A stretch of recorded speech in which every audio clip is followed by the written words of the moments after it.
संहिता लागू की गई है, जिसमें पहले जो धाराएं थी 511 थी, अब 358 हो गई है, यानी धाराएं भी कम कर दी है। नई भारतीय न्याय संहिता आज 1 जुलाई से लागू हो गई है। सुबह सेंट्रल दिल्ली के कमला मार्केट थाने में नए कानून के तहत एक शिकायत भी दर्ज की गई। ये एफआईआर गुटखा बेच रहे एक शख्स पर की गई है।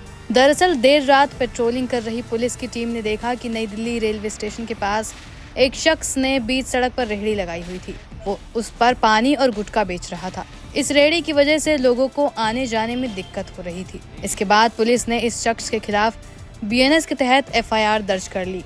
बताया जा रहा है कि पुलिस ने कई बार रेहड़ी लगाकर बिक्री करने वाले शख्स से वहां से हटने को कहा, ताकि रास्ता साफ हो जाए और लोगों को किसी तरह की परेशानी न हो। हालांकि वो पुलिस कर्मियों की बात को नजरअंदाज करता रहा और उसे मानने से इनकार कर दिया।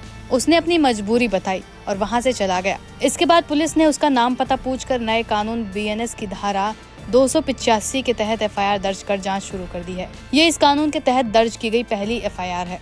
आज सुबह से नए कानून में दिल्ली पुलिस में एफआईआर रजिस्टर होना शुरू हो गया। पहली एफआईआर अर्ली मॉर्निंग में ही रजिस्टर हो गई नए कानूनों में। हम लोग इसके लिए तैयार हैं और हमारी किस्मत बहुत अच्छी है। आज हम लोगों का कमिश्नरेट डे है और इसी दिन जो है ये नए कानून लागू हो रहे हैं। इस दिन दिल्ली पुलिस हर साल ये प्रण लेती है कि दिल्ली की जनता की सेवा में बहुत ही सिंसियरिटी और डेडिकेशन से काम करती रहेगी। 3 नए आपराधिक कानूनों ने किन पुराने कानूनों की जगह ली? दरअसल भारतीय न्याय संहिता, भारतीय नागरिक सुरक्षा संहिता, भारतीय साक्ष्य अधिनियम 1 जुलाई से देश भर में लागू हो चुके हैं। पुराने आपराधिक कानूनों की जगह 3 नए आपराधिक कानून बनाए गए हैं। इन कानूनों ने ब्रिटिश काल के भारतीय दंड संहिता, दंड प्रक्रिया संहिता और भारतीय साक्ष्य अधिनियम की जगह ली है। भारतीय दंड संहिता 163 साल पुराना कानून था, जिसकी जगह बीएनएस ने ली है।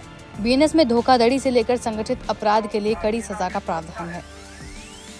भारतीय न्याय संहिता यानी बीएनएस में 358 सेक्शन है, जबकि आईपीसी में 511 सेक्शन हुआ करते थे। इसमें 21 नए तरह के अपराधों को शामिल किया गया है। 43 अपराधों के लिए कारावास की सजा की अवधि को बढ़ाया गया है।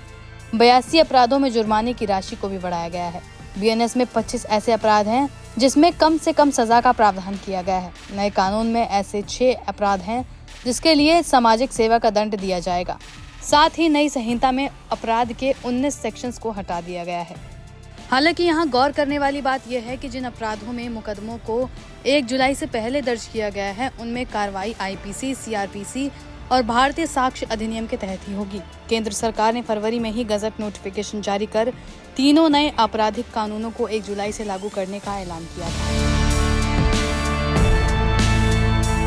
जो भारतीय नागरिक सुरक्षा है बीएनएसएस में भी कई सारे सुधार किए गए हैं। जैसे पहले मोबाइल का, इलेक्ट्रॉनिक साधनों का ज्यादा उपयोग नहीं होता था, अब इन सबको पुलिस ने शामिल किया है।